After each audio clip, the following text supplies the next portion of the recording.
One of the great features of our brand of electronic cigarettes is that the tanks are rebuildable. Here's how it's done with the tanks on our twist models. Unscrew the tank from the battery. Then, turn the tank upside down and unscrew the bottom piece.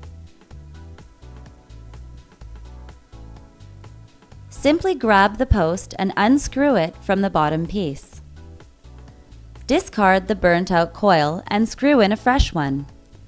Then screw the entire bottom piece back into the tank and you are ready to vape again. Our tanks are extremely easy to rebuild. You may also want to try replacing the coil if you find that your e-cigarette's performance has suddenly declined and you're not getting that same amount of vapor you used to.